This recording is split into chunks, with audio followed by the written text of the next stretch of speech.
It's that time, y'all.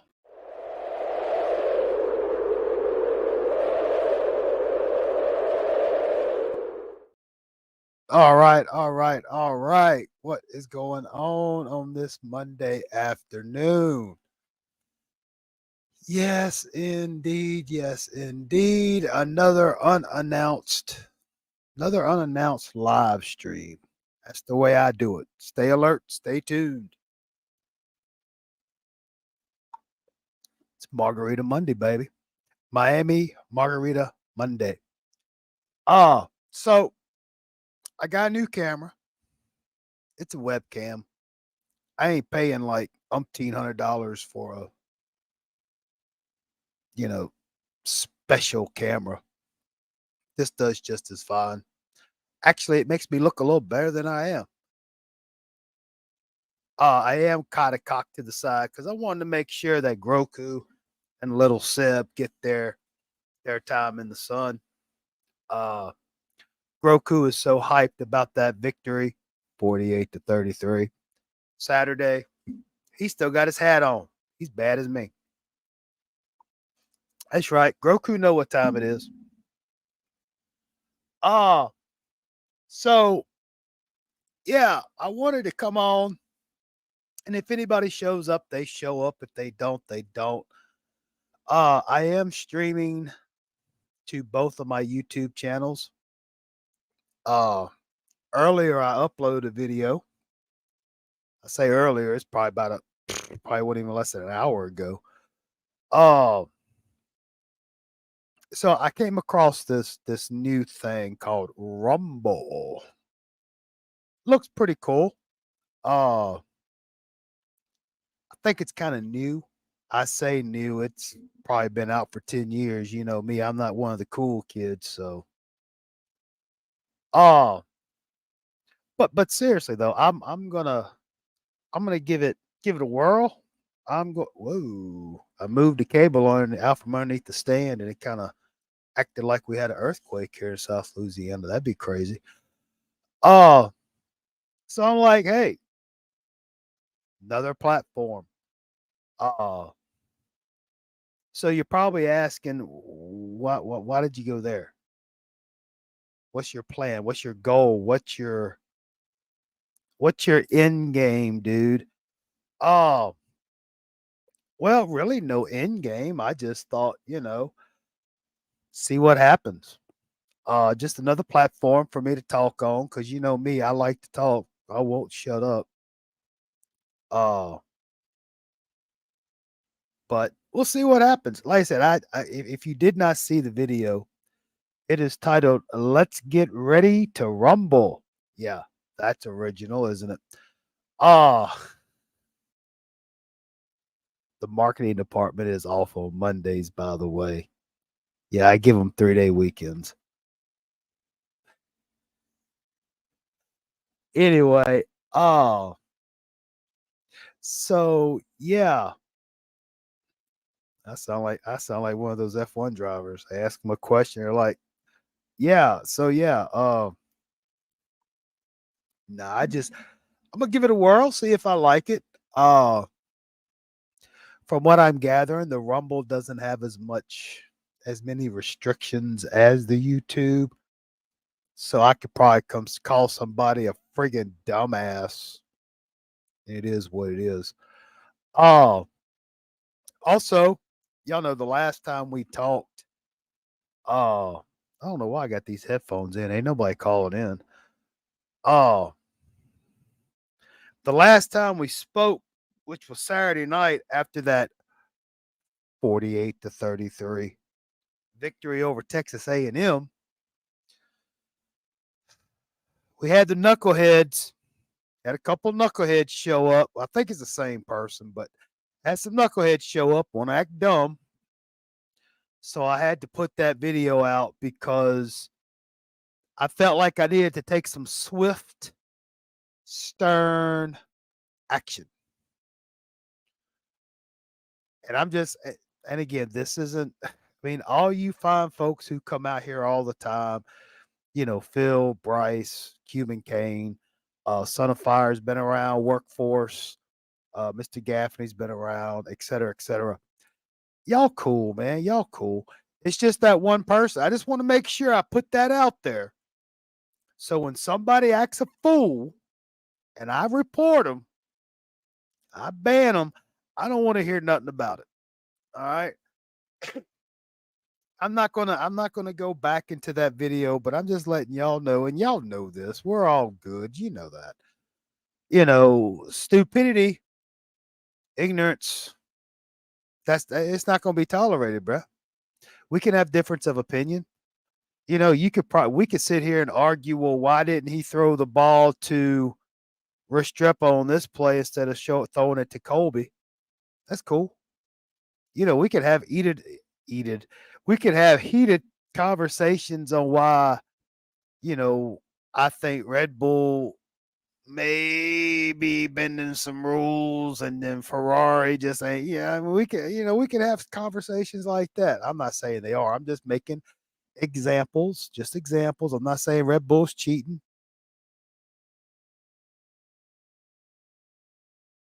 But anyway, yeah, I mean, we could have a difference of opinion. That's one thing, you know. You can say, well, Miami should have ran the ball. And I could say, well, no, the passing game was working. I can give my reasons, you give your reasons. And if we still don't agree, that's fine. That's different. That's different than what them knuckleheads were doing. Oh my gosh. Anyway, so yeah, I'm real excited. I'll be messing around on the Rumble. I'm gonna try whatever I do on the Rumble. I'm gonna try to do it on the YouTube because I'm not sitting here saying that you fine folks have to stop, drop, and roll over the Rumble. You catch that stop, drop, roll. Anyway, no, I'm not saying that. I'm just saying that's where I'm going. I'm gonna see what happens. Uh, just something different. Having fun with it. Do it because I can. Uh, but I see that I'm multitasking here. Y'all chill out for just a second. Uh I see Miami made it up to number 23 in the polls, and like we talked, or at least I talked about, personally, I really don't care. I don't care where they're ranked, how they're ranked, when they're ranked. I don't care. It's all about the puzzle. Saturday was another piece of the puzzle. Um, I was even checking out some of the little ESPN articles on the app, and one of the one of the writers or whatever, they have a thing about bowl predictions. Dude, it's September 11th. God bless them folks in New York. It's September 11th. Nobody knows. I mean, one dude's got us playing Ohio State in the Orange Bowl, bruh. Which, dude, could you imagine Miami, Ohio State in the Orange Bowl? Oh yeah. Oh yeah. It would be on like Donkey Kong. I know. I'm just letting Amazon know they did a fine job of delivering my package.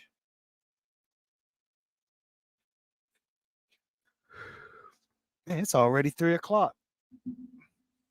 4 o'clock on the East Coast. 1 o'clock on the West Coast. But yeah, I mean, and poor Coop. Yeah, he picked Texas A&M to win. And when I went, again, I probably said it like 10 times on the post game show, but uh my beef was not with Coop picking Texas A&M. My beef was not with any Miami fans picking who they wanted. That was not. No, no, no, no, no, no. I'm talking about the complete and utter lack of disrespect We didn't even have a chance. They didn't give us a chance. That's what I was talking about. Because I saw Coops walking and venting or so, and apparently some people have been giving him flack because he picked A&M to win and this and that. And you know, just for the record, I did not, Coop. If you see this, or if anybody sees this, tell Coop, hey, I'm not. This was not upset with you. Okay, this is the outside world picking against us. But something else Coop kind of talked about, the old slippery slope of, is Miami back? Come on, y'all. We should not even be entertaining. I mean, actually, Coop was asking, what would it take for you, the viewer, to say Miami is back? That's what he actually said. But my opinion is, just my opinion. I'm not ridiculing Coop. I'm not This is not a Coop bashing session. So don't anybody go tell him. Just give him my opinion. Honestly, I think we shouldn't even be thinking of the words Miami back. Yeah, they beat A&M. It was a great game. It was a big win. As of right now, at this point in time in Mario Cristobal's coaching career at Miami, and for the young men and the other people on the coaches staff. Lord, I get on here, I get sleepy. I don't know what it is. It was an important win, I guess. As of right now, you can call it a signature win, but it was a good win. It was a solid win. Well, I shouldn't say solid. That was a dumb thing to say. There was still Crip, Crip, my man. Oh, but again, it's just a piece of the puzzle. And again, I think I touched on this the other night. You're going to have people coming out, and Coop made a good point. All these media heads, they'll say Miami's back just to shit on us later. Javi, Javi, how's your brother doing, man? I hope he's okay. I was paying attention along with the other umpteen thousand texts scrolling through at light speed. Javi, I hope your brother's okay, man. And Crip, my condolences to I see you lost somebody special. I saw it on the Discord. Uh my condolences. Apparently it happened a while ago, but still sorry to hear that. Well, Javi, wish there was something I could say to help you out, but all I can say is I hope for the best, dude. Oh, but talking about all this person. Oh yeah. Well,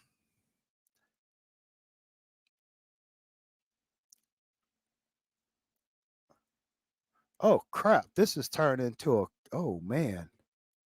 Wow. She was in the tower. Damn, dude. That, man. This just got real all of a sudden. Damn, bruh. She was in the tower. Son of a bitch. Wow. Mm. I mean, me, like millions of other logical thinking Americans, 9/11 is a, everybody knows where they were on 9/11, dude. And damn, dude. Yeah. Oh, bruh. I don't take this the wrong way, Crip. I'm not going to even touch that because, and even with Javi, I can't even touch that just for the simple fact that I have no idea how y'all feel. I can only imagine, you know. Poor Javi, his brother's not doing well, and Crip. I mean, I know that was, what, 10, 12 years ago. Still, man.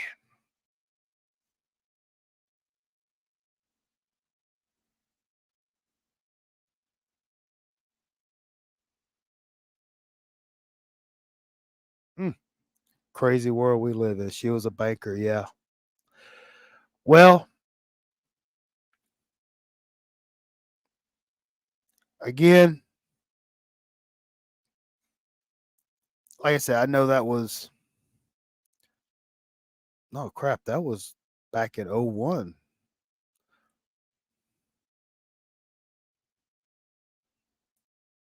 Yeah, man, shoot. Man, I feel bad. I'm not putting on an act. I just kind of taking a moment to reflect and think about it because, it time has passed, couple of decades have passed and or a decade has passed. You don't realize, the people who are affected, you know. And then Javi, I can't even imagine what you're going through, you know. Crip Crip lost Crip lost a very important person in his life. Javi is it's looking like Javi may lose somebody important in his life. I'm not saying that. Damn, Crip.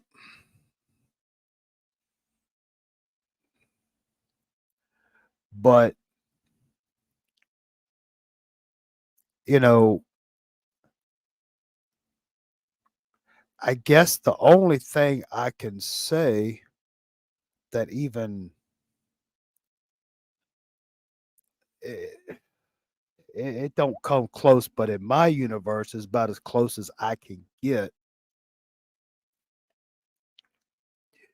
is, my dad, my biological dad, he had a he had a double play stroke. He had a blockage and a burst. And to see him there in the hospital bed, you know, and then my adoptive father, he just killed over. Found out at work. I mean that doesn't come nowhere near that doesn't come nowhere near what y'all got going on. But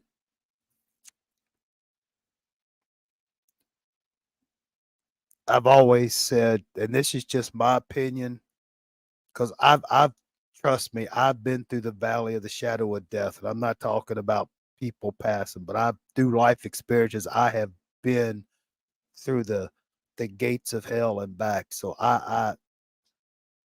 you know, the only thing I can say is things happen for a reason.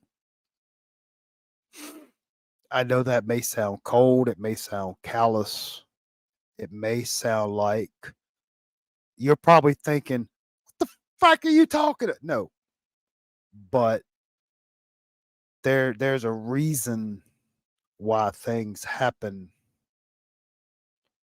So, man, damn.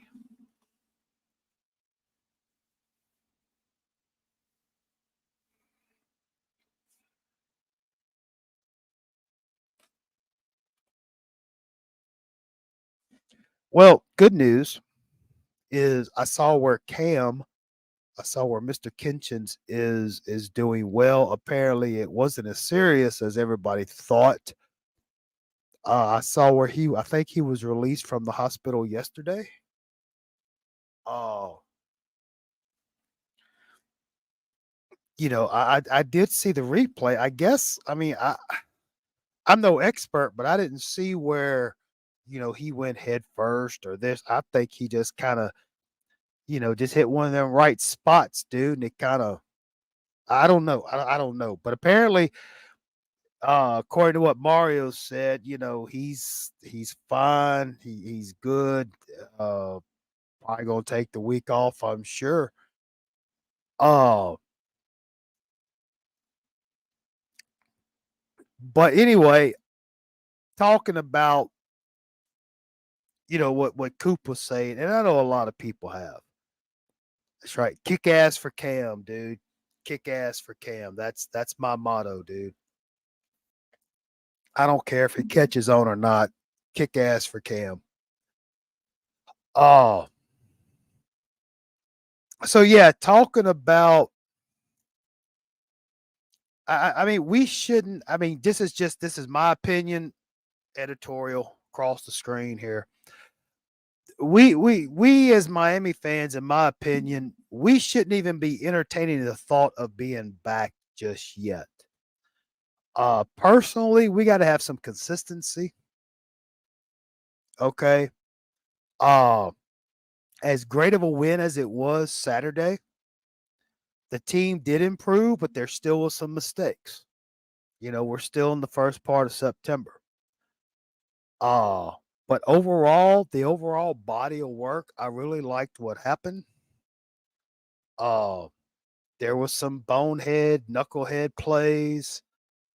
Uh, and let's face it, A&M had one hell of an offensive line. They had an NFL-sized line, okay, and they had a very good defensive line. And from what I saw, I mean, it'd been nice if the running game would have kind of took off. But hey, if their defensive backs can't handle it, screw it. Let's rock and roll. You know, uh, but I think going forward with Bethune, I mean, it's Bethune. I'm not throwing any shade, as the cool kids say, but let's be realistic. I think I want to say Bethune Cookman's in the SWAC now. That same league as the Southern Jaguars. As I say, they right up the road here from me too. I like my Southern fans. Uh I tell you what, Crip. Right now, I'm still in a holding pattern because I kind of did that, back in 2017. I kind of started to fall. But I'm in a holding pattern now. If they can come out and if they just continue to play like they've played and clean up the knucklehead mistakes, and they will. Again, I don't see anybody in the ACC stopping Miami. I guarantee I would be I mean, I'm not going to the extreme of betting the house. I don't know why they say that. I don't know why Coop and them always have to bring up, are you willing to bet your house on that? Dude, I don't bet my house on that. I'm gonna wake up in the morning. But uh as of right now, Miami gonna gang rape Florida State, dude, right now, the way I see it. From what I've seen, how I've seen Florida State play, and I've seen how Miami plays, Miami gonna gang rape their ass. Of course, truth be told, I'd say the same damn thing if Miami lost every game until the Florida State game. I say it every year. I say it all the time. Miami gonna gang rape Florida State. I say that all the time. Oh, yeah. I mean, and you're right, Crip. You're absolutely right. We have the talent. The talent is there. We just needed somebody to guide the ship. And unfortunately, Mr. Gaddis was more like the old Captain Wrong Way Wainwright, you know? Uh Duke is a threat. Yeah, I mean, they're not a bad team, but let's call it like we saw it, dude. I mean, Clemson had a bunch of turnovers and Duke capitalized on the turnovers. Again, this is I'm not taking away from Duke, okay? I'm not taking away from Duke.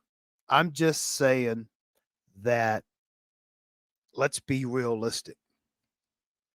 I mean, and if you want to be realistic, if Miami had not had the block punt and the muff punt, Miami would have won by more than 15. Miami probably would have won by 21. That's not counting the field goal that Borregales missed. So I mean, A&M's lucky they got out with only a 15-point loss. And the crazy thing is the defense wasn't really overbearing. They were good. They were solid. I don't want to say they were good enough to win because that can be misconstrued. But what I'm saying is they were the defense was solid considering the fact we had 2, 3 injuries happen. When's the last time Miami has had that many that I say 2 or 3, it had the injuries uh on defensive line and we still turn around and dominate like we did, you know? So as of right now, I really think that Miami is getting that it factor back. Something that they've been lacking for a long time. We haven't just eked through these last 2 games. I mean, it's been pretty dominant, you know. Now, granted, A&M scored a couple of late touchdowns because the defense was kind of in my opinion, a semi prevent. But, you know, I'm really liking what this team is about. They don't quit. They don't give up. Uh, Even after Cam, God bless the young man, after he had his situation, yeah, the defense was kind of a little shuttered for a play or two, but they still got after it. Got the interception at the end. But as far as Bethune-Cookman goes, uh, kind of touched on it the other night, but I kind of think, and this is just my opinion, I haven't seen anything, haven't heard anything, haven't watched anything. Uh, I'll just echo what I said the other night. I can see TVD playing like the first quarter, and let's get Jakari out there for the second and third quarter, and then let's let the little freshman see what he can do.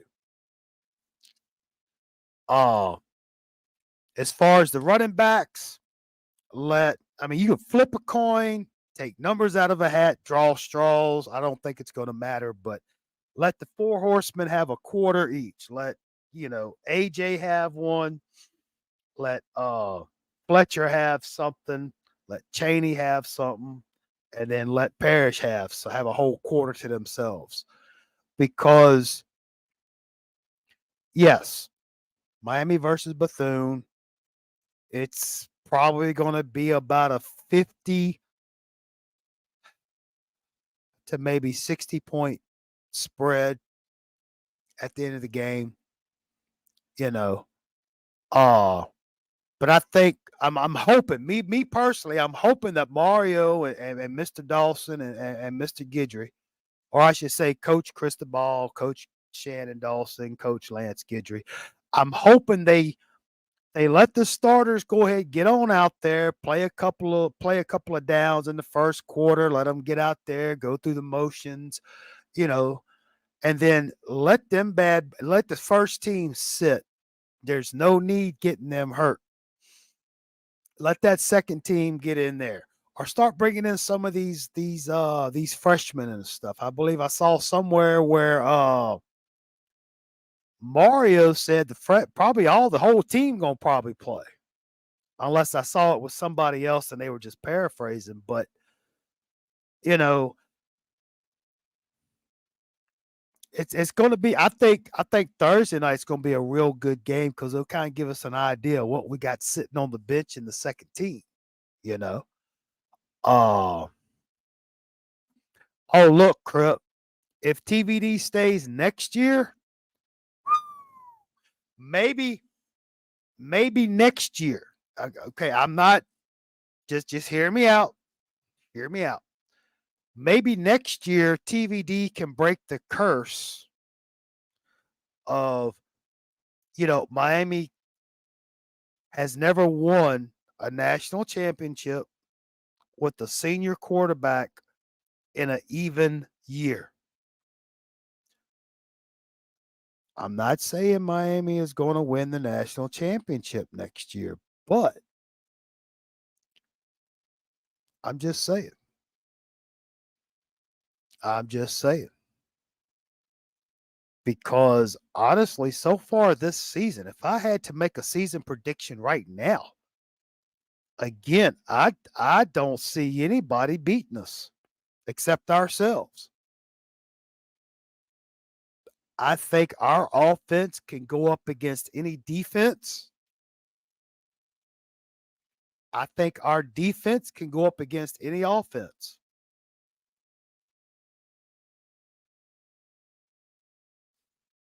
And I think as the season goes by and the puzzle is the pieces are being put into the puzzle, you know, uh, honestly, I mean, let's be serious. I mean, I don't know anybody who can beat this team. Based on the way North Carolina played, you know, based on the way Clemson's been playing, and I'm gonna tell you what, I watched that Florida State LSU game. Now, granted, it was the first game of the season. I'm gonna tell you what, LSU made Florida State look better than they really were. I said it Saturday night. It's like Chuck D and Flavor Flav and Public Enemy said, don't believe the hype. You know, I can definitely see Miami making it to the championship game this year. I mean, seriously. Miami can run the table and beat either or I should say, and or Clemson and Florida State. They could probably beat both of them. And you just wait till all these commits start coming in. Don't let Miami get a 9, 10, 11 games win season this year. Don't let it happen. And I can tell you right now, if Miami continues their success, and then all of a sudden Miami and Florida State and Clemson, they all jump to the SEC. SEC don't want Miami in it. Hell no, they don't. Because I guarantee you this Miami team could win the SEC West right now. I think this team right now could give Alabama a run for their money after what I saw Saturday night against Texas. TVD and those receivers would eat up Alabama's secondary.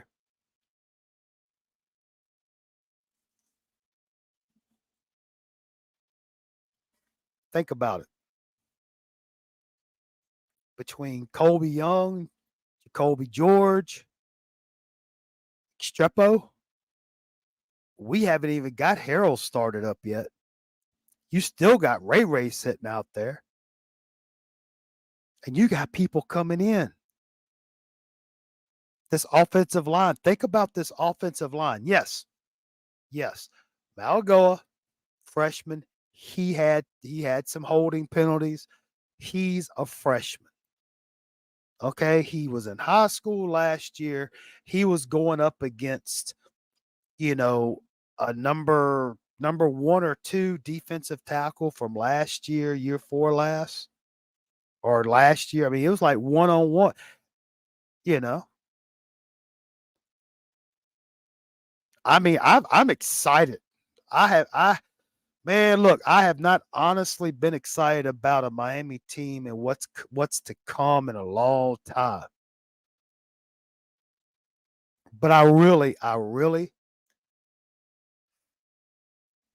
talking about TVD staying his senior year.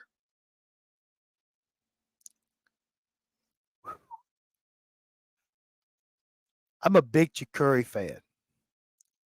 I like Jakuri, but I got a bad feeling with the talent coming in or the talent that has verbally committed to Miami. I don't really if TVD stays next year, and I hope he does. I don't see Jakuri staying around. I mean, I hope he does. I hope he does. I mean, because think about it. If you think about it, again, think about it.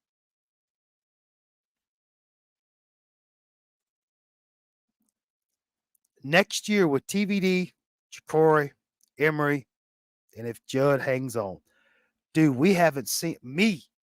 I haven't seen the likes of that type of quarterback talent since we had Kozar Testaverde. You know, uh, and then you started to bring in your Craig Ericksons and your Walshes and all them, or Walsh and Erickson. You see what I'm getting at?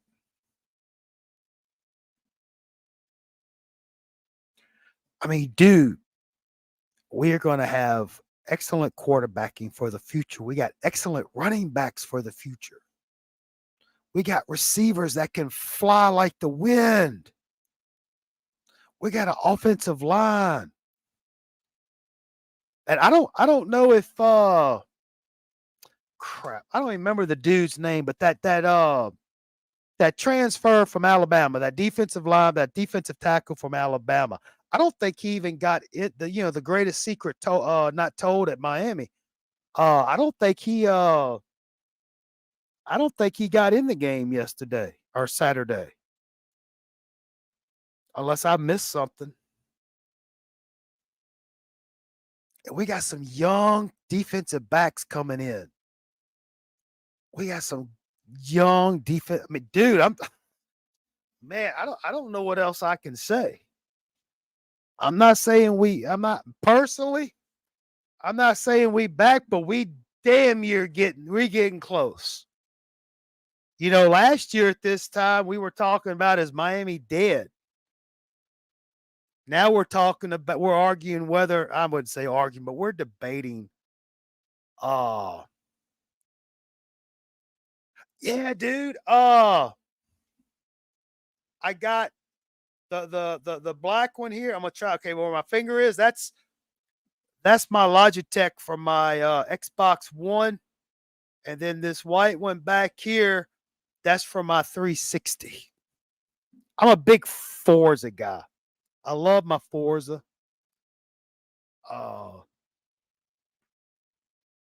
Primarily the motorsport and the Horizon. Of course, I do like when I can.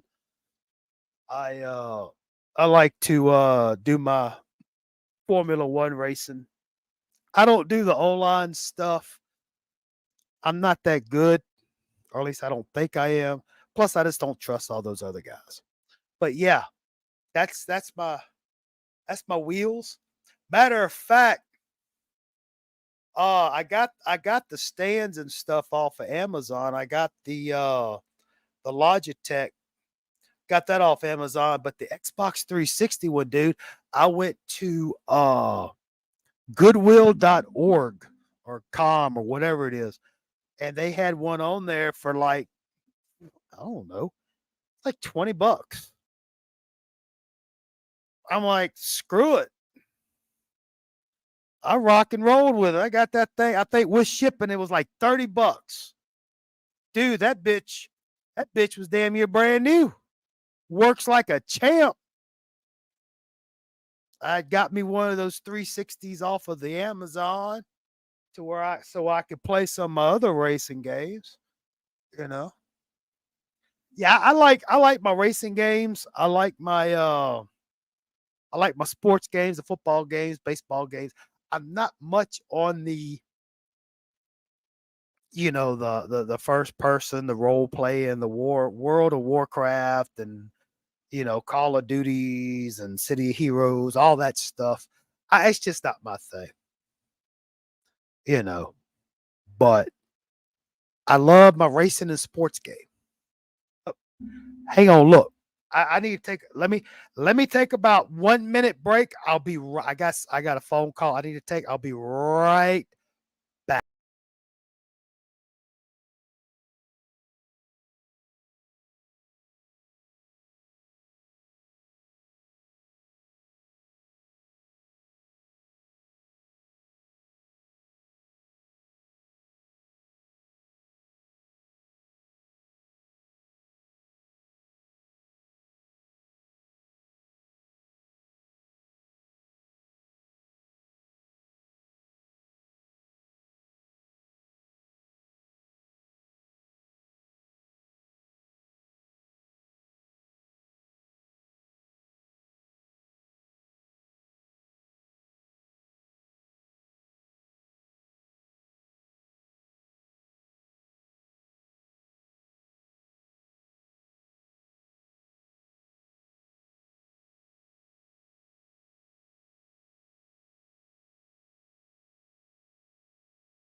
Okay, I'm back.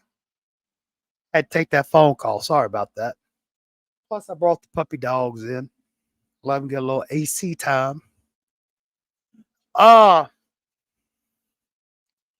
but yeah, talking about the games and stuff, I'm not as serious as Coop is. I'm not a positive gamer live type of guy. But yeah, shoot, man, I've been I've been playing video games since the Pong came out back in the 70s, bro. I've been I've hey man, I came up had that old Pong, and then you had the Atari 2600, and then I got a went the Nintendo route, then went Super Nintendo, then I went to the Sega, the original Sega, because they had the better football games. Because at the time, Super Nintendo had a college football game, but that bitch was hard. I don't know if I ever played that I forget what it was called. I guess it was Super Nintendo College Football, but man, that thing was hard until I figured it out. But anyway, shoot. Hell, I've been talking for 45 minutes. I guess everybody got tired of me. But anyway, yeah, I just wanted to jump on here, and I like to think of these lot. What in the world? I like to when I do these unannounced live streams, I kind of think of it as fishing. Uh, I just like to throw the bait out there, see if anybody bites on it. You know, it's like this afternoon. I had the talented Javi and Crip talking to me, unless somebody was in the back row that didn't want to talk. But yeah, really, I just wanted to get on here and talk about this Rumble stuff and see how my new camera's working. Uh, Kind of pass some time on Margarita Monday, which cup is kind of empty. Cup is getting empty. The cup is getting empty, but the day is still young. But anyway, uh, and kind of expound on a little bit. I mean, really isn't much you can talk about. We got Miami playing Bethune Cookman as far as F1. They're in Singapore. I'm sure Mad Max is going to win that one too. They don't even worry about even talking about it. But I'm kind of curious. I'm real curious. I've been kind of thinking about this for a few days. I know it sounds crazy. Uh, don't want anybody to think that I'm, dwelling on it. But hey, I've had two people watch my video on Rumble. Woo-hoo, look out. Canes take it over. And then plus there are no I searched Miami Hurricanes on Rumble. I didn't see anything.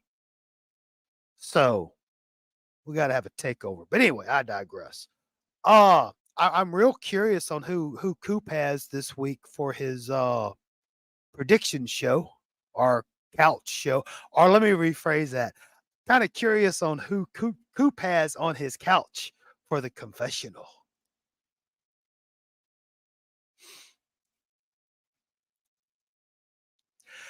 I'm thinking this week, I'm thinking Coop is going to have.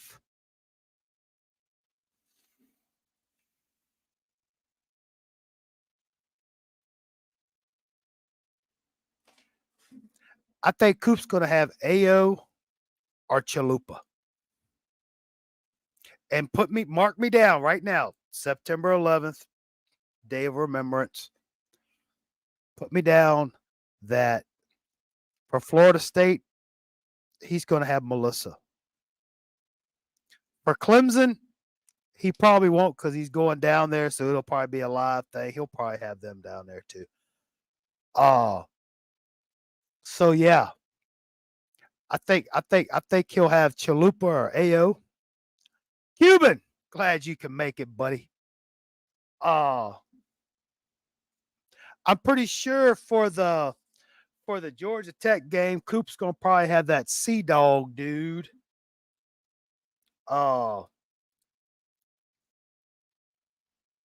Shoot, Coop has a lot of people to choose from, but I'm gonna tell you what.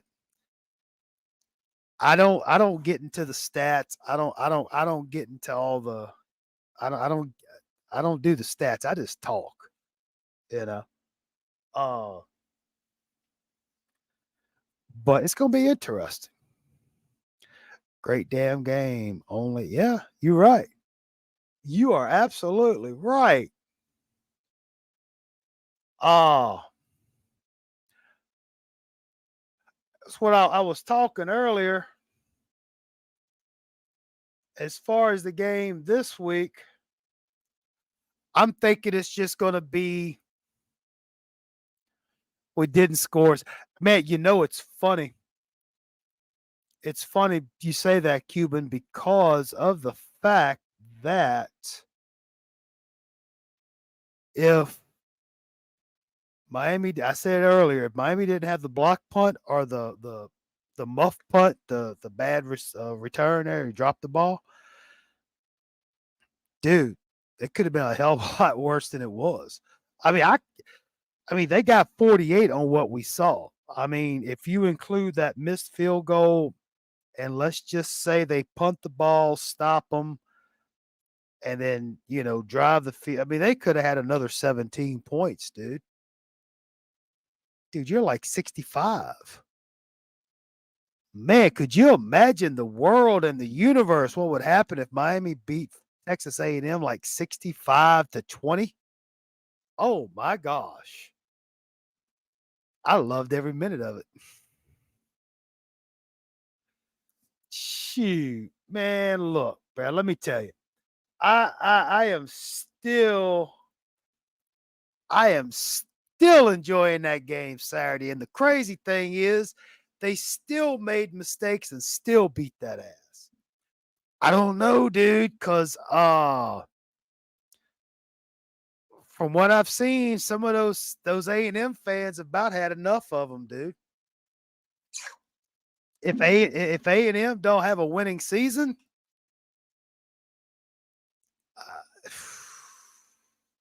man, look, I don't know. I mean, honestly, I don't care. But if A&M goes 5-7 again this year, who knows? What would be crazy is if A&M wins the SEC West. If A&M comes back and wins the SEC West, might be a little scarier. OC could be. Well, again, I don't know what Dawson's plan is. I don't know if he took this Miami job as stepping stones. I mean, nobody wants to be an offensive coordinator forever. Okay. I mean, I'm not stupid, you know. Uh I don't know what his thinking was, because he was at Houston, I believe. But I mean, honestly, I think Dawson just needs to get a couple of years under his belt, get a little success, get a body of work to put on the resume. Uh, but yeah, I mean,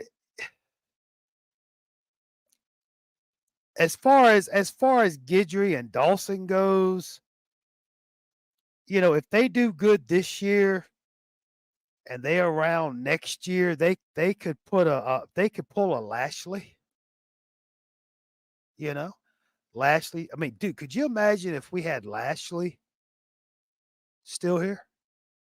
But then again, that's in the land of would have, could have, should have, rainbows and unicorns. Oh, depending on this year though, but that is a good question though, Q. And you got some hellified questions, dude. Man, I hate to see you and Chris Gaffney come up with questions. Man, y'all get them from both ends. Bang, bang, thunder and lightning. Uh but I don't know. I think if Miami does good this year and then does good next year, I could probably see one or both, Kidry and Dawson. I could see them moving up. Because let's face it, dude, they don't, they're looking to build their resume. You know, who wouldn't want to come to Miami, be successful, have a body of work on the resume, and then move on? I mean, because most OCs don't last but about 2 or 3 years anyway, you know. And I figure as long as Mario don't bring in another Gaddis or Steele, we'll be all right, you know.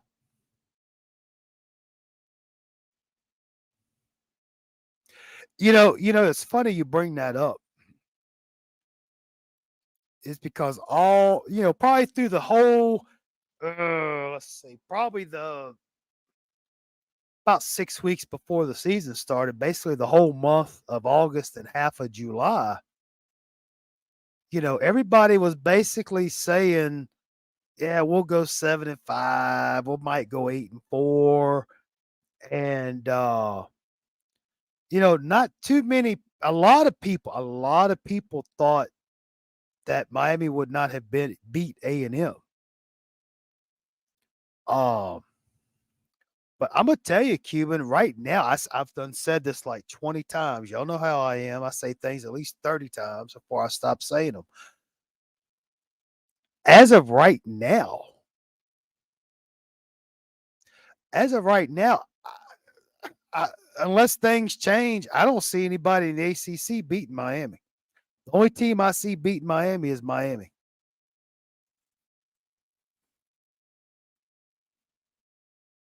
And yeah, as far as the game Thursday, I had spoke about this, but uh personally, personally, TVD should play the first quarter. I want to see Jakari get some playing time in the second and third quarter. He needs some he needs to get out there, get some of that off-season rust off of him, because I like Jakari. Not that I don't. It's not that I don't like TVD, but I like Jakari. Yeah, the injuries. I like Jakari. I like to see Jakari get second and third quarter, and then let Judd come in on the fourth quarter. Or I would like to see TVD and Judd get 1 quarter each, and then let Jakari get 2 quarters, just to get him back in the game, get him back in the saddle. I like to see Cheney, Fletcher, Allen, and Parrish Jr. I like to see them get 1 quarter each. Receivers, you can mix and match however you want to. but I like to see all the receivers play. Uh, Offensive line, that's a touchy subject. Like to see Malagoa get some more him and Sampson. I like to see them get some more playing time, but you don't want to run the risk of injury. A defensive line, well, with the two or three injuries we sustained in the game Saturday, uh just need to see more guys get some more playing time, get more game time feel. Uh Defensive backs, I'm gonna tell you, you know, in the last few years, the defensive backs have looked dazed and confused and couldn't stop they were like a wet paper bag trying to stop a bowling ball. But and again, some of the penalties, the pass interference and stuff, it was kind of ticky tacky.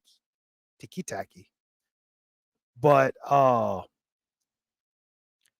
still like to see some of the younger, inexperienced defensive backs get some playing time, get a little more game time experience. Because hey, we got a lot of young guys, a lot of inexperienced guys. They just need game time.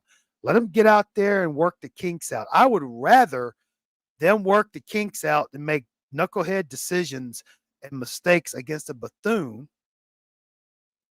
okay, instead of getting out there and having a game changing, game losing play against a different opponent.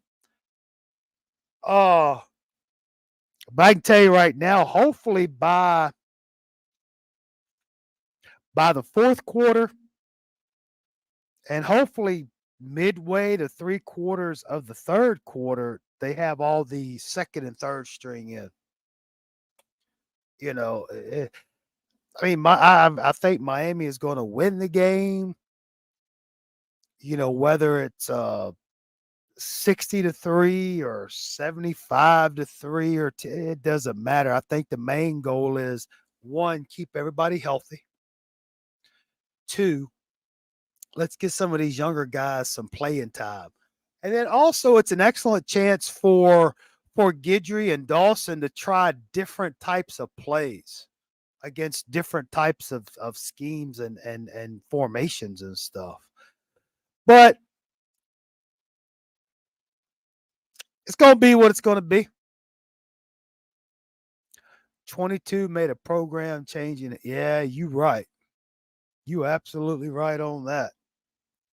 And I tell you, something else that concerns me is James Williams needs to calm down, man. I understand he's excited. He's a hell of a player. Cajun Kane, but you know, James has gotta calm down just a little bit. Now, it was some BS. I still think those SEC refs tried their damnedest to let the SEC team win or not look so bad, but I digress.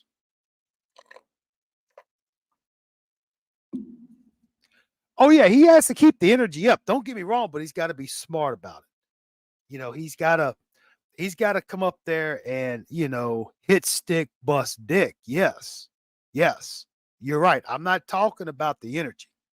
I'm not talking about that.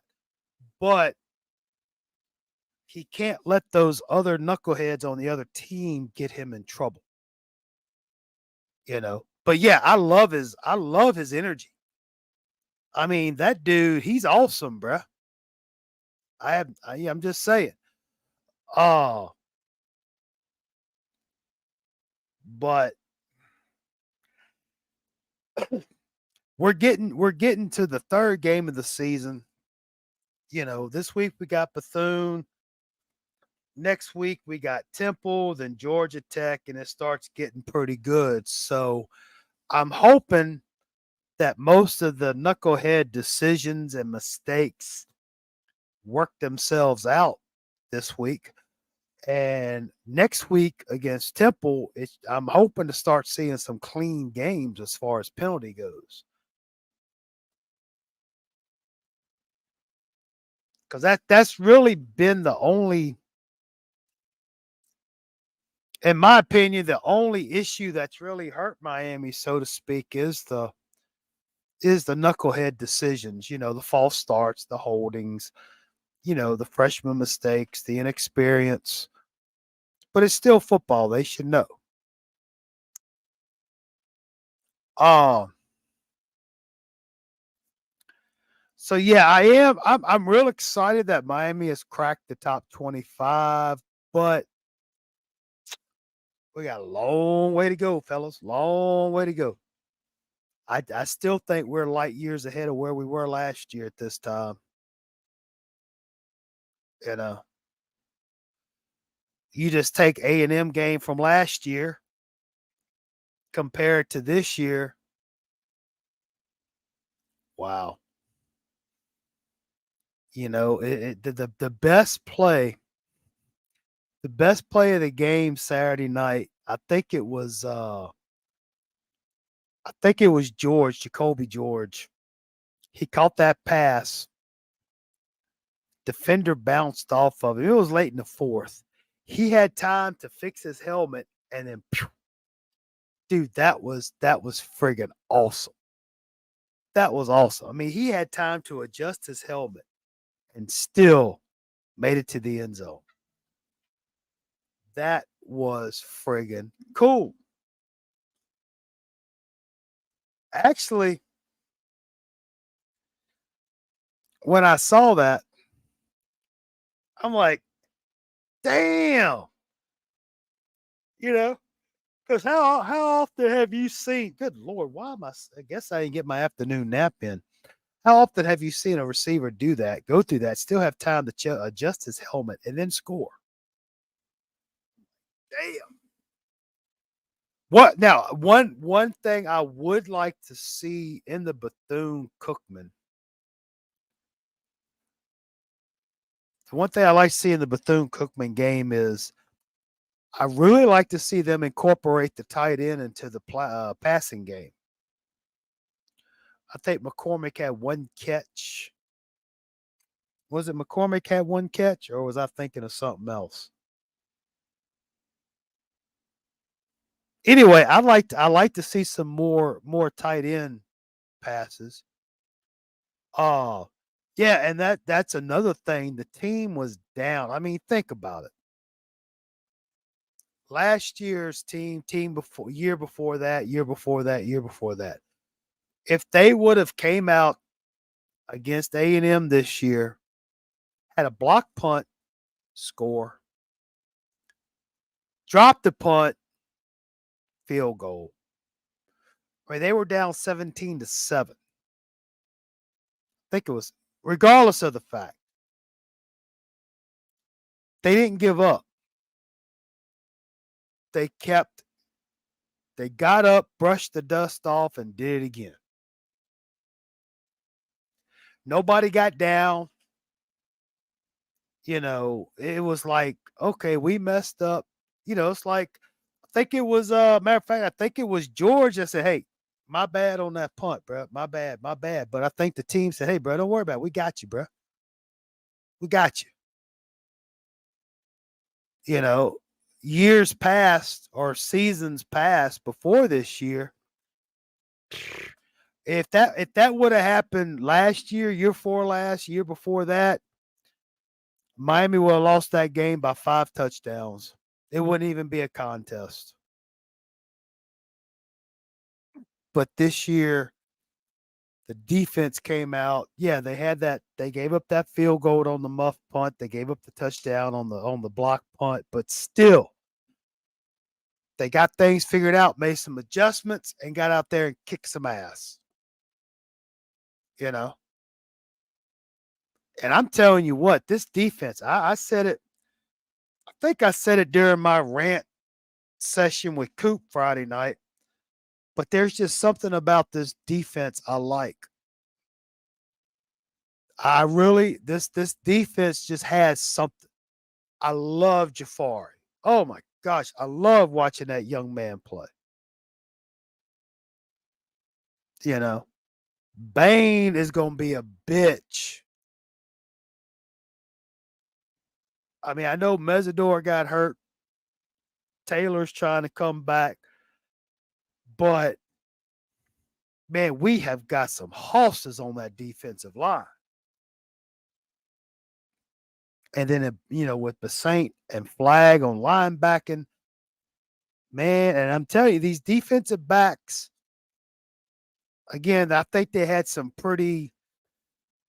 I mean, yeah, they made some mistakes on pass interference. I know they did, but there were some, but at least they weren't getting beat.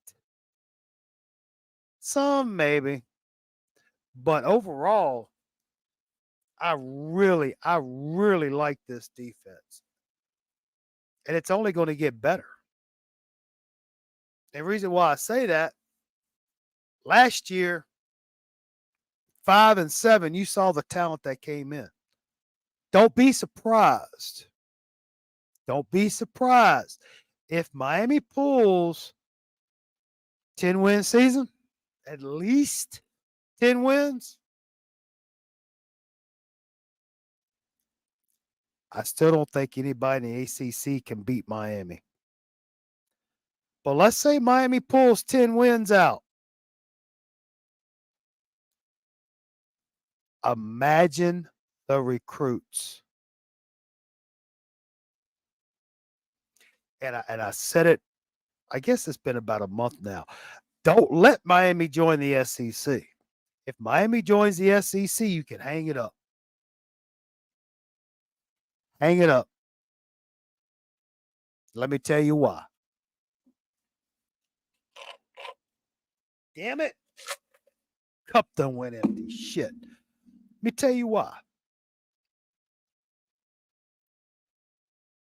You're right, Cuba. Tackling it. Oh, dude, the basics are just great. Let me tell you why. If Miami joins the SEC, it's all over.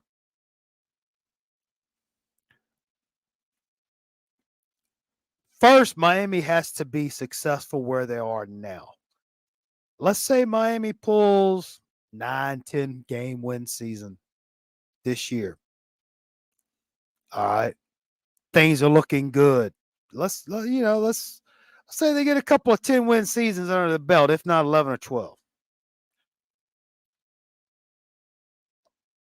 If Miami was to go to the SEC and you have all this talent in the South Florida area, the state of Florida, you have all that talent, stay home. You know, it's kind of like what Stellenberger did to them cats back in the, late 70s, early 80s. Stay home, show out against your Alabamas, your Georgias. Why not go out there and beat the fool out of a Georgia at Hard Rock Stadium in front of your family? I'm just saying. They better not let Miami into the SEC. That's all I'm saying. I may be jumping the gun, but I'm seeing something this year. I can't put my finger on it, but I'm seeing something I have not seen in a while. And it's only going to get better. I'm just saying.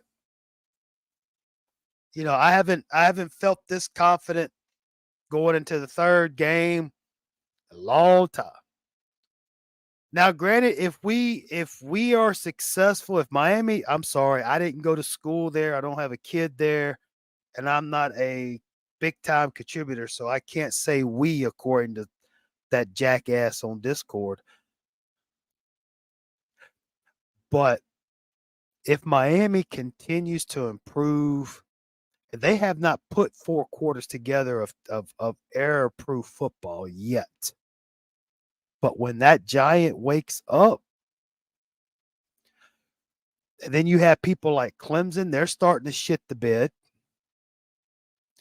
Florida State, I don't believe the hype. I'm sorry. I don't believe the hype.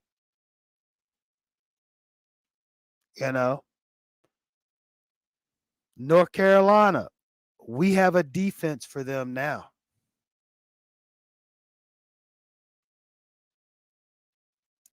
And the way I hate to keep saying, the way they played against A&M, but I mean, that was an there are NFL, it's like the announcer said, and I agree with him. There's NFL teams with smaller offensive lines than A&M has. Granted, granted, the defense didn't really put old Snagglepuss on his ass like I thought they would, but they made a difference. And that roughing the passer was bullshit. That was a clean hit, man. Clean hit. That was SEC looking out for SEC. Okay. Cuban Kane says key to this year is to go 10-2. Clemson will lose 3. Yeah, I agree. FSU, Duke, and NC. I agree. We lose to Clemson and FSU. We get FSU in the championship, and we kill their dreams in the championship game. I mean, I'm not going to argue that. I won't disagree with you because I mean, right now, time is going to tell, but things are looking pretty good. Again, I did not watch Florida State and Southern Miss because I'm not one to watch Florida State. I really care less. But I did watch, for what I saw with Florida State and LSU, I know it was first game of the season, but LSU, man, those LSU fans are hotter than a wet sitting hen, bruh. They hot. They ready to get rid of Brian Kelly. I kid you not. And Grambling kind of gave LSU a little bit of a scare there in the first quarter or two. And look, these LSU fans ain't happy, but that's beside the point.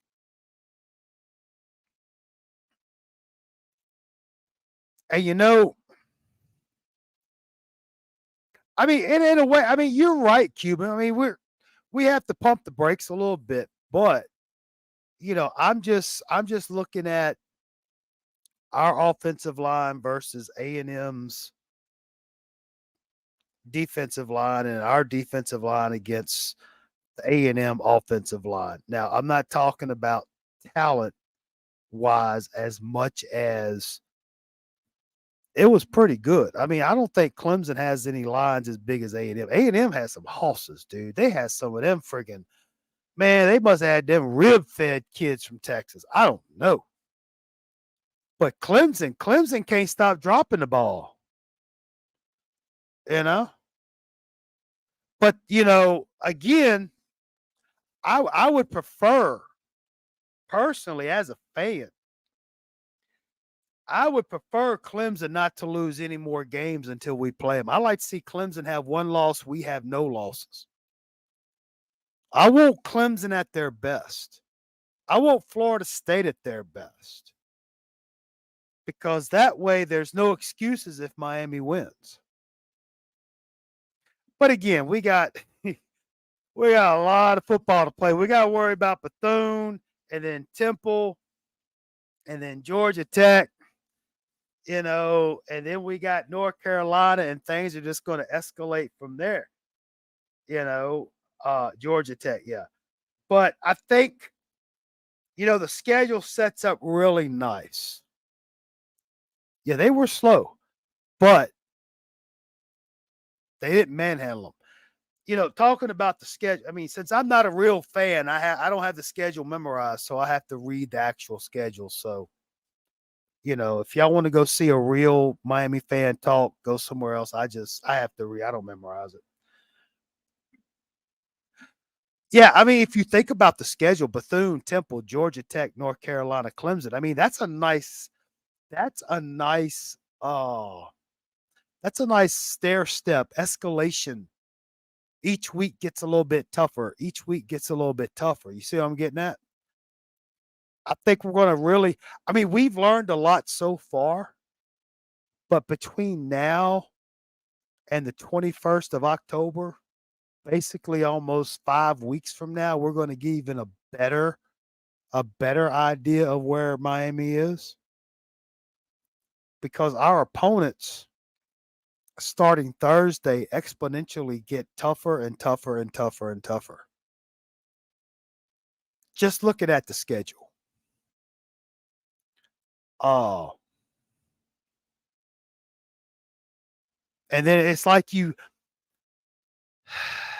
It's like we start with Bethune and work our way up to Clemson, and then we go down to Virginia, work our way to Florida State, and then we start coming down with Louisville and Boston College. You know, it's really I kind of like it. I kind of like the way it is because you're not hitting a Bethune and then Clemson and then Temple and Georgia Tech, then Florida State. You're stair stepping. You got a chance to get better and better and better. Got to be boy Cajun Kane. You gotta let that Sea Dog thing go, bruh. Dude's like the Georgia Tech Coop, bruh. He just running his mouth. He just trying to be entertaining. He got pride for his team, you know. Uh but even though I remember when I was your age, way back in the day, I was the same way. Yeah, I was the same way. But when you get old and decrepit as me, screw 'em, let them talk. Let them talk. My biggest issue is when these alleged hurricane fans just act totally dumb, you know. And y'all see it, especially like on the Coop show. You can see it on other shows, but mostly on Coop. I mean, it's like, wow. And then you got these knuckleheads. I guess they hide behind I'm not going to even try to say it, but they're allowed to be anonymous on the I don't do Twitch, X, whatever the hell that crap. I don't do the I stopped doing Twitch. I stopped doing not Twitch, Twitter. Twitch is the video game platform. I stopped doing the Twitter X thing a long time ago. I ain't done Facebook in God knows how long. I don't. That's why I like the Discord. I mean, you get some knuckleheads in there, but I kind of like the Discord because I kind of got tired of these Miami fans. Just because you don't share my point of view doesn't mean you're wrong. But some of these people are like, damn, are you that damn dumb? You know, I hate to say it. I mean, I'm not saying I'm the brightest bulb on the tree, but I'm not burnt out. But it's like these knuckleheads say, Coop, like I said earlier, Coop picked A&M to beat Miami, which if you go back, the fan base was kind of 50-50, if not 75-25 of losing to A&M, you know? And then now all these people want to get on Coop's ass because this, that. Yeah, I mean, come on, man. Really? Come on. Just because you didn't pick Miami to win, that's fine. You know? That pisses me off more than anything when you have these knucklehead Hurricane fans or the people who say they're Miami fans.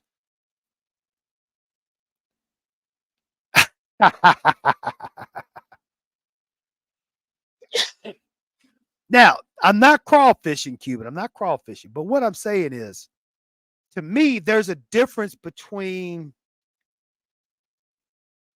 somebody thinking Miami's not going to win the game, saying they're probably not going to win it, versus somebody, how can I say it? Versus somebody who hopes and cheers for Miami to lose. See what I'm getting at? Personally, I've said it before. I think Miami's going to win every game they play, no matter if it's football, baseball, basketball, lacrosse, hockey, baseball, tennis, field, and I'm Miami going to win. You know what I mean? And of course, I ain't gonna lie. There's been times I'm like, man, I don't see how Miami's gonna win this. I don't think they're gonna win. It's gonna be tough, but I still think they're gonna win it. It's hard to explain. I could never.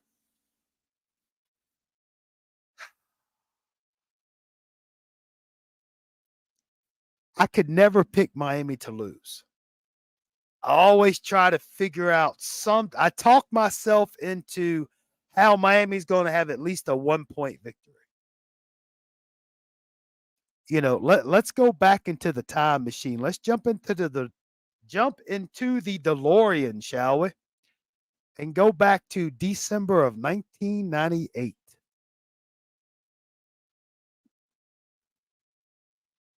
Those who know. Miami versus number 2, number 3 UCLA at the Orange Bowl. Rematch of the postponed game because of Hurricane Georges. It wasn't George, it was Georges. Nobody, I mean, nobody gave Miami a chance to win that game. I even thought, man, this is going to be tough, but damn it, Miami going to win this game. Because usually on those big games like that, you wanted Mario fired after the second special team screw up and Chalupa calmed me down. I mean, and I laugh, I laugh, but he was at P State game. But honest, no, seriously though, it's kind of funny that you bring that up, Cuban, because even even for these, I call them new Hurricane fans that have been here for the last 22, 23 years, ever since the '01 championship, or as I like to say, the should have been the three-peat of 2000, 2001, and 2002, but we're not going to go that. But we'll call it the 21st century Cane fans. Ever since that championship in '01, we've gone through some coaches. The the choker got hit, and I'm right there with you, Crip. And then Shannon and then you had, the Ty Golden and Diaz and so forth. And it's like it's almost like, we'll have the coach for a couple of years and it won't be shit, and everybody just gonna get mad at him anyway. But what I'm getting at, the stability, because you think about it. Schnellenberger came in. I think he took over for what was that, Saban? Lou Saban, I think it was. Forgive me if I don't, but Schnellenberger came in, did his thing. Johnson comes in, does his thing. Erickson comes in, does his thing. You know, Butch comes in, and whether you like it or not, Butch did a hell of a job, considering I was, man, look, that 96, 97, 98, I was not a big Butch Davis fan. But then it's like, I guess what I'm getting at is Canes fans have gotten spoiled to where you would have maybe one down year, two down years, and then boom, national championship. And I think that a lot of folks they're tired of it. They expect Mario to come in here and this should have been his national championship. Oh, well, thank you, Crip. Should be, and I get it. Look, bruh, it's hard. Man, it's hard to be patient. It's hard. It's hard. Man, dude, I've been waiting. Man, it's been over 20 years since our last national championship, which came after being on a death penalty, 4 years before, 5 years before. Look, dude, look, I have been waiting for Miami to be back on top. Because when Miami wins it, it's gonna be a hot time in the town tonight. 2017, you know, I had those thoughts in my mind, but there was something telling me something ain't right. You know what I mean? It was just something wasn't right. I'm not saying that they weren't good enough. I'm just saying something wasn't right.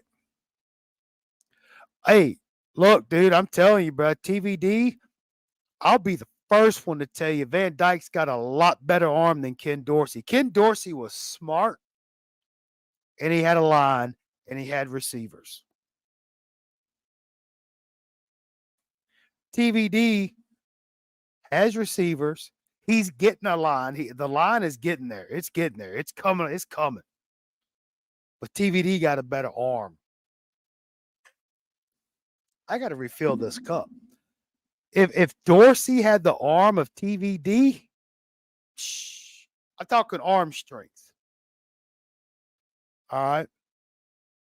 Dude, you put TVD in place of Ken Dorsey?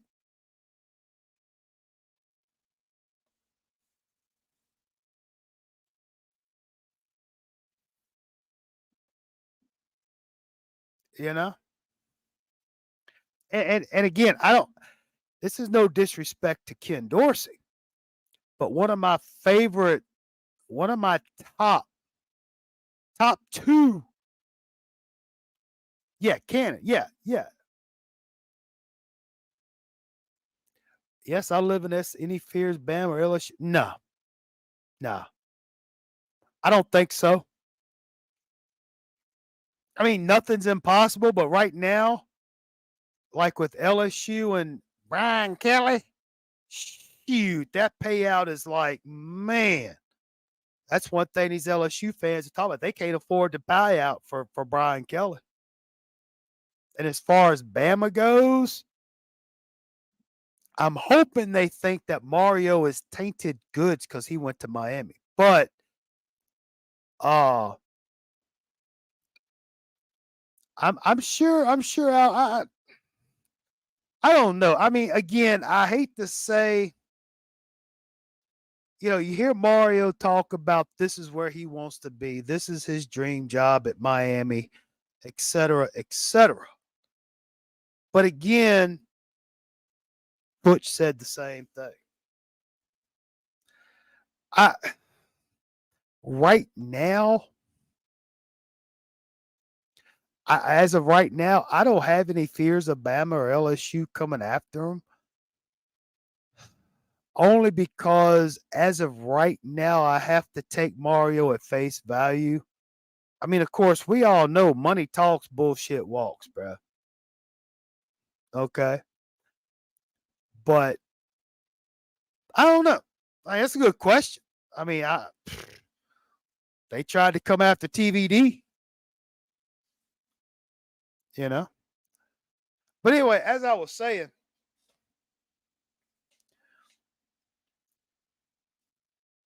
what was I saying? Oh yeah. One of my top two all-time Miami quarterbacks, Stephen Morris. Hear me out. Hear me out.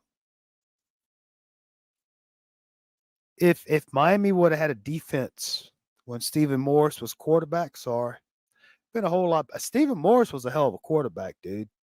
Considering he had a hell of an arm. Plus, I liked him. He's a good kid. It's just funny because we've had all these great quarterbacks, great line, but nothing's ever gelled. We never had the stars align and have. Oh, I agree with you, Cuban.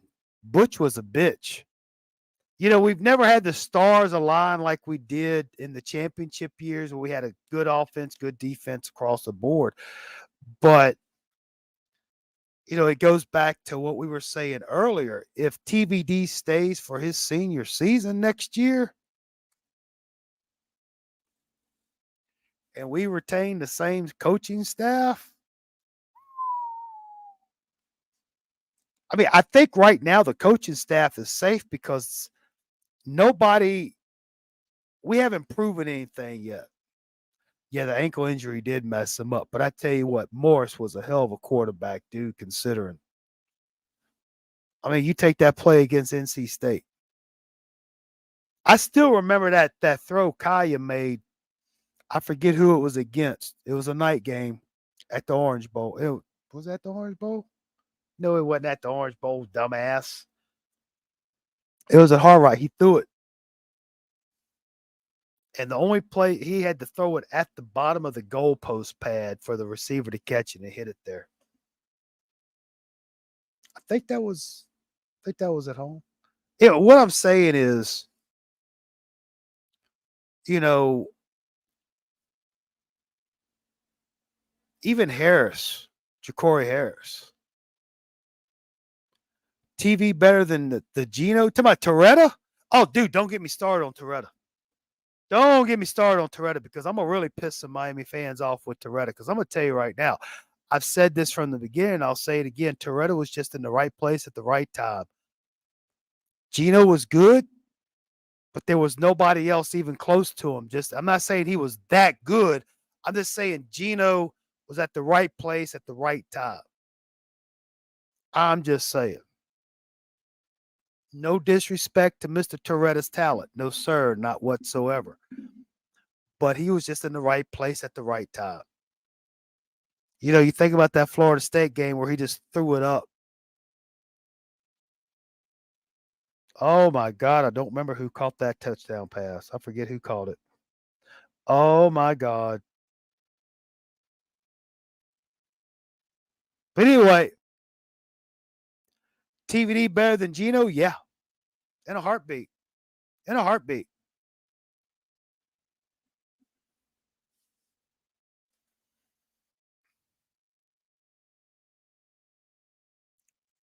I would have loved to have seen Kaya play behind this offensive line that TVD has because Kaya just didn't have an offensive line. He didn't have the coordinator. Again, no disrespect to TVD, but oh, I know what you mean. I know what you mean. Copeland. Thank you, Horace. Thank you. See, I'm sitting here dazzled by the lights and the microphone, and my brain cells go dead. But yeah, Horace Copeland. Yeah, I mean that was just let's just throw it up before I get my ass drove into the ground. You know. But again, that's nothing against Toretta. I mean, Toretta had, that was a good team. Of course, it kind of pissed me off that, in that 92 Sugar Bowl for the 91 champion or the 93 Sugar Bowl for the 92 championship, Alabama bringing all that pressure and nobody on the offensive coaching staff could say, hey, let's throw a little quick slant to the tight end. I digress. But anyway, it's funny. It's funny when Miami fans like us start comparing quarterbacks and stuff. Uh it's crazy, because it's kind of hard.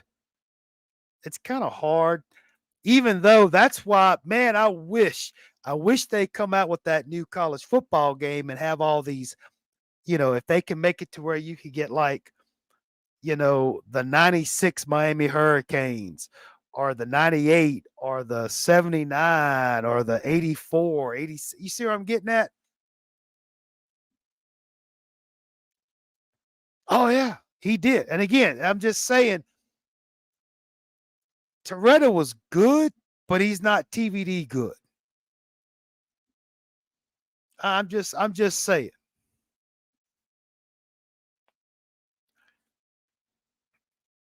Again, here I go. I done upset everybody.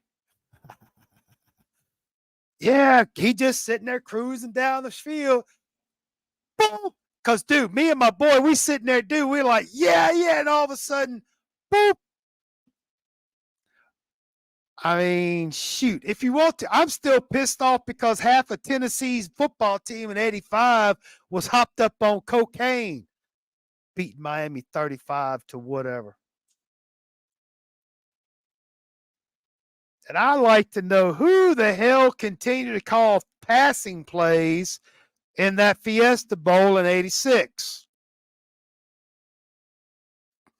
I digress. I digress. I digress. Because we start going into the history, we can woulda, coulda, shoulda, if we yada yada yada. But no, that's why I want this new NFL, this new NCAA football game to come out. I want it to have all the past teams. I want to have all that stuff to where if I want to put Kyle Wright as quarterback for the 1983 Miami Hurricanes team, I want to be able to do that. I want to put Kozar Testaverde on the 97 football team. That's what I want to do. I want to put Mr. Shakespeare as one of the receivers on the 01 team. That's right. I want Mr. Crine on the defensive line of 2015. I want to see who's faster, Shipman or Hester.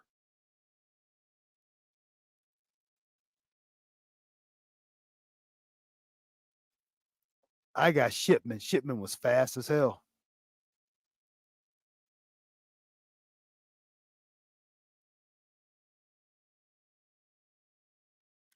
I want to take a team coached by Jimmy Johnson and have that team play against a team that was coached by Howard Schnellenberger. See where I'm getting at? But anyway, we're getting foolish. We're getting foolish. Ah, see, that's the beauty. That's the beauty of the Miami history. You know, again, everybody's right, everybody's wrong. You know, we because I'm gonna tell you what, as difficult as it was to come up with the different the Miami YouTube content channels, which we didn't even scratch the surface. Imagine if we had a show where we went through each position and came up with the top five. Oh, Williams. Williams wasn't no snail. Williams can move too. But could you imagine if we sat here and had a show where we ranked our top five players of all time,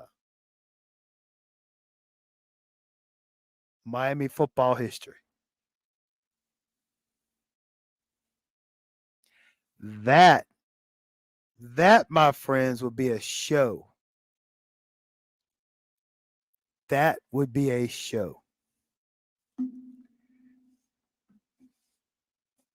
I mean, like the offensive line wouldn't be such a big deal, but you start getting into the top five receivers, you get to the top five running backs, quarterbacks, defensive line. I mean, wow, dude. I mean, and you can start. I mean, you can go back to shoot. We'll make it easy. We'll make it easy. We'll start with 1980. 1980 to now, 43 years. Or we'll go 45. We'll go 45. You know, 40, 45 years. Man, could you imagine Melvin Bratton? Oh, yeah. And you see, that's the funny thing, Crip. That's the funny thing. If somebody was to ask me, Jordan, who is your favorite Miami Hurricane football player of all time?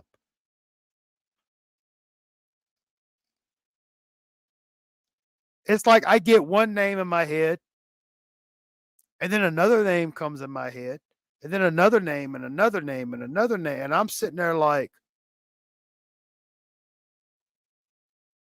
I mean, only because of the fact, only because of the fact of all the all the good young men that come through that department, bruh. I mean, geez. I always like Shakespeare just because of his name. I like Jim Kelly because he beat Penn State that day in Happy Valley in October. That got my attention. Edge. I mean, the edge, you know. And then you look at little Rohan Marley, and then you look at, Otis Anderson, and then you get to like your Melvin Bratton. And then you start looking at, your Duke Johnsons, Travis Homer. I mean, it's just, it's like the old NBA. It's kind of like the NBA. Every generation has their superstar. I remember Iceman Gervin, George Gervin, you know, and then Dr. J, Bird, Magic, and then the greatest of all time, Michael Jordan. And then now you have, you know, Kobe, and then you had LeBron. Yeah, every generation has their player, you know.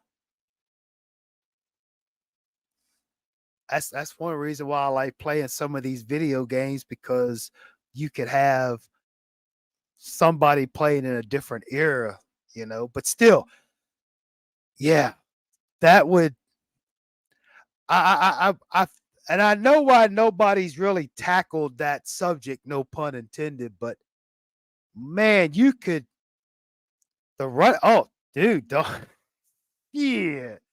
Man, look, this that honestly, you could have I would love to see, and just picture this if you will. If you had like your rodeo drive of YouTube content creator, because I'm just Dollar Tree, dude. This is Dollar Tree right here. You could have like a round table discussion on the patio, cups, little barbecue in the background. Okay. Your Hayes, Footballville, Flo, Coop. You could pick 4, 5, 6 people. Okay. You see what I mean? I'm not, you don't have to go with but you know, and let them have a round table discussion one week on top 5 quarterbacks in Miami history.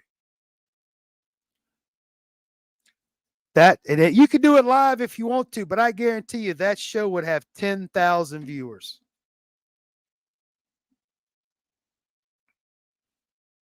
Easy. I mean, think about it. You take the top 5 or 6 YouTube content creators, you can, whoever, you put them on the patio around the table with the barbecue pit flare, smoky. Y'all know what I'm talking about. You got that smoke, you got that barbecue smell. I'm talking charcoal, some of that Kingsford, with a little bit of that pecan wood in there. Everybody got their cups. You got the bottles on the table, cigars lit up, just sitting there chilling on a Saturday afternoon in the off season. You tell me that wouldn't get at least 10,000 viewers, bruh. I'd love to be but no, but seriously, what I'm getting at.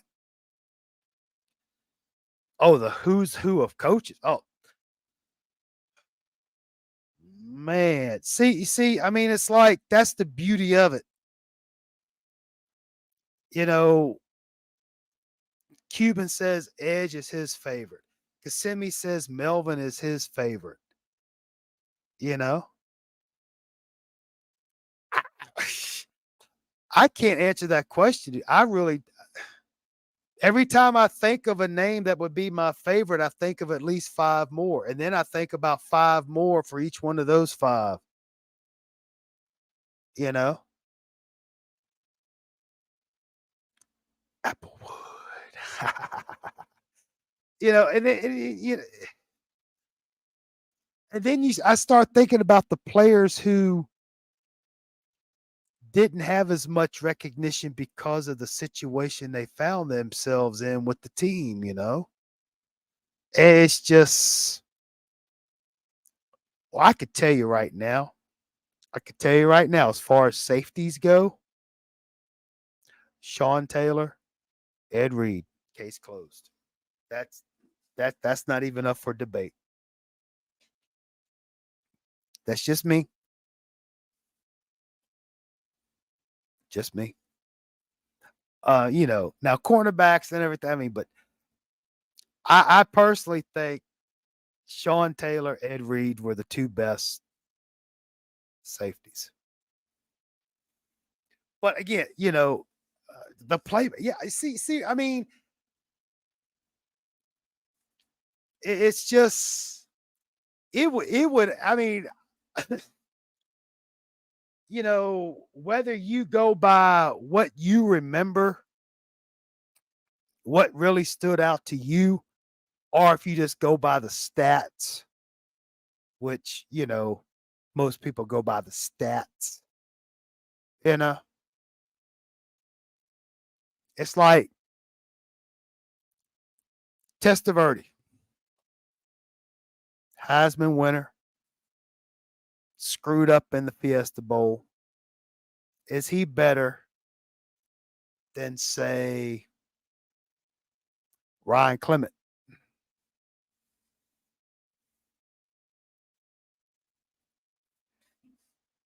I'm gonna tell you right now, Ryan Clement and Scott Covington. Oh my gosh!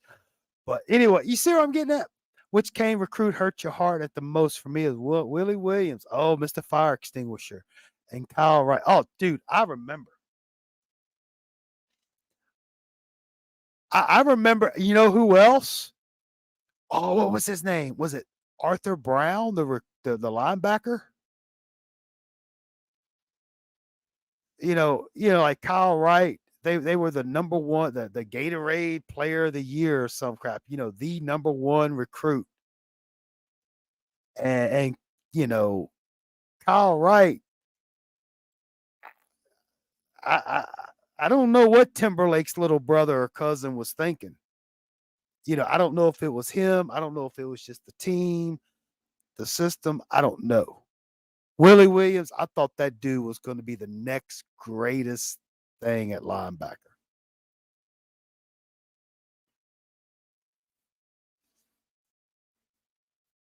You know,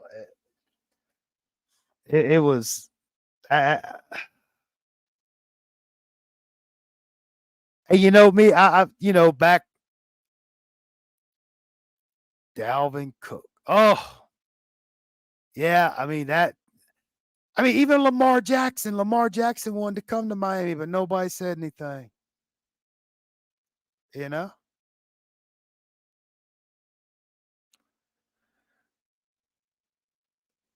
that's what I. And if again, I'm taking people at face value here. Okay, let's say it's true. Okay, I'm not saying it's not, but let's say it's true. What the hell were these coaches thinking about, bruh? You know, if somebody like Lamar Jackson, now of course we saw what he did at Louisville. He could have done that at Miami. Dalvin Cook, same way. But again, that's where I'm hoping Mario differs from everybody, and that you know talent like that in South Florida we start keeping at home. Well, I know we can't take everyone.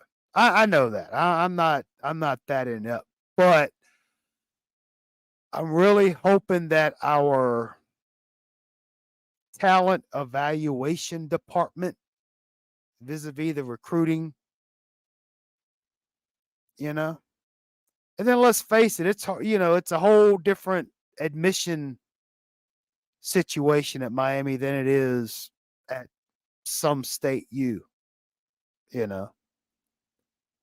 But yeah, you know, I understand Cuban, we can't take everybody, but the ones that we can get, they need to get the ones who would make a very significant contribution to the football team. Corey Harris was a bust. Well, that's a good topic for a whole nother time. I mean, because he was part of that what was that the Northwestern 8 or whatever it was, number one recruiting class. That's and I'm not saying you're wrong. I'm not saying you're right. I think that was a time where there was a whole lot of shaking going on. You know, you see, that's the kind of conversations I'm talking about. You know, Crip can come and say, "Well, Ja'Cory Harris was a bust." Okay, that's cool. And then say Cuban can come and say, "Well, you know, that was because Randy Shannon was overrated." And then I could come in and say, "Well, there was you see what I'm getting at? It's like trying to solve a Rubik's cube with your eyes closed, man. Everybody's right, everybody's wrong, and that's the beauty of it, you know. But anyway, uh, shoot, I think I'm about to get on out of here. This has been fun. This has been very, very fun. And thank God we didn't have any knuckleheads. You always right. Hey, bro, look, we all right. We all wrong. We all good, you know? But see, that's the beauty of it. We can have these conversations, you know, and nobody is butthurt. No, everybody, that's the beauty of it. Everybody has their thing, bro, and that's cool. Just because I think something, or Cuban, you think something, or Crip, you think something, or Coop, you think something, or Cajun Kane, or everybody thinks. That's the beauty of it, bruh. That's the beauty of it. It's kind of like looking at a cloud. Everybody sees something different, but it's still the same cloud. That's what's crazy. The problem I have is when people say, no, I see this, damn it, and this is what it is. That's what pisses me off. You know. Oh, but anyway, it's all good. It's all good. Oh, I had not planned on going 2 hours. I just wanted to give an explanation about the Rumble stuff and then see how this new camera worked and everything. Got me one of them little webcams, another little webcam I'm trying out. I can't afford the expensive Coach Coop, Coach Hayes flow shit. I can't afford that. I ain't trying to, man. I'm the Dollar Tree of content creators around here, bruh. Well, no, it's $1.25 now. I ain't fancy like those Rodeo Drive, you know. I'm just sitting here talking because I seem to be pretty good. I'm not as good as that Texas A&M fan, but I do my fair share. But look, guys and girls, and anything else out there, my cup has gotten empty. It is almost time to start making some dinner. Joy versus Cuban on F1. Hey, look, Cuban, I'm telling you, you probably kick my ass. I ain't gonna lie, dude. I told myself, I said, I need to get back on that wheel. But I, I'm good in my own world. I in my universe, I am Max Verstappen and everybody else is everybody else. Greg and Ken. Oh yeah, yeah. Monday Night Football. That's right. That is right. I mean, I can't say I forgot, but I mean, it's just I can't believe we're already in the football season again. Of course, it'd be nice if that temperature would drop below 95 degrees, but it's all good. It's all good. Well, look, guys and girls and everybody else, I'm gonna get on out of here. I do appreciate y'all stopping by. This was unannounced, unpublicized. Uh, my intentions, like I said earlier, I just wanted to see. I put that. I tried out. I'm trying out this new Rumble thing. I just want to see what all the hype is. I'm just trying to be a cool kid, but I'm still gonna do the. I'm still on the YouTube. I'm not giving up YouTube. I'm just trying to because I didn't see any Miami Hurricane stuff on Rumble, so I gotta do my part. Start that crusade. Let a Miami take over a Rumble.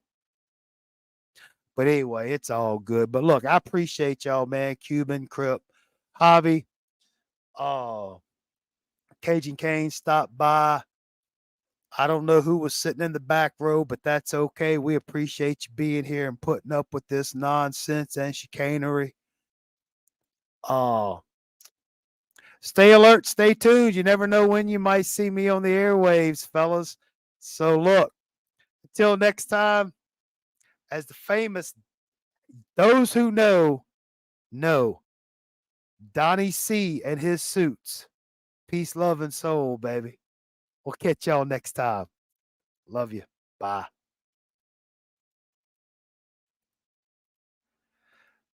Dang it. There we go.